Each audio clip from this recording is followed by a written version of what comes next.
When Allah subhanahu wa ta'ala or His Prophet alayhi salatu wasalam prohibits something, the default rule is that that prohibited matter is prohibited every time, everywhere, until the Day of Judgment, with no difference whether you live in a Muslim society or in a non-Muslim society.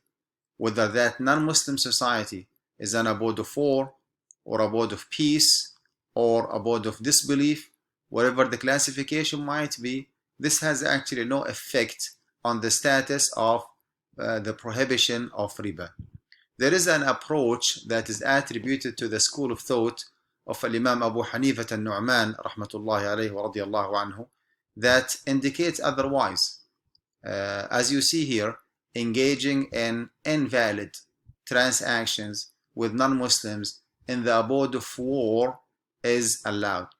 We need to break down this fatwa and try to understand why it is not sound enough, why this approach is a weak approach from a fiqh perspective, and why we believe that riba is still prohibited even for Muslims who are living in the US. Of course, there are more than one reason, behind my personal belief that this fatwa actually is an invalid fatwa. It is a weak one.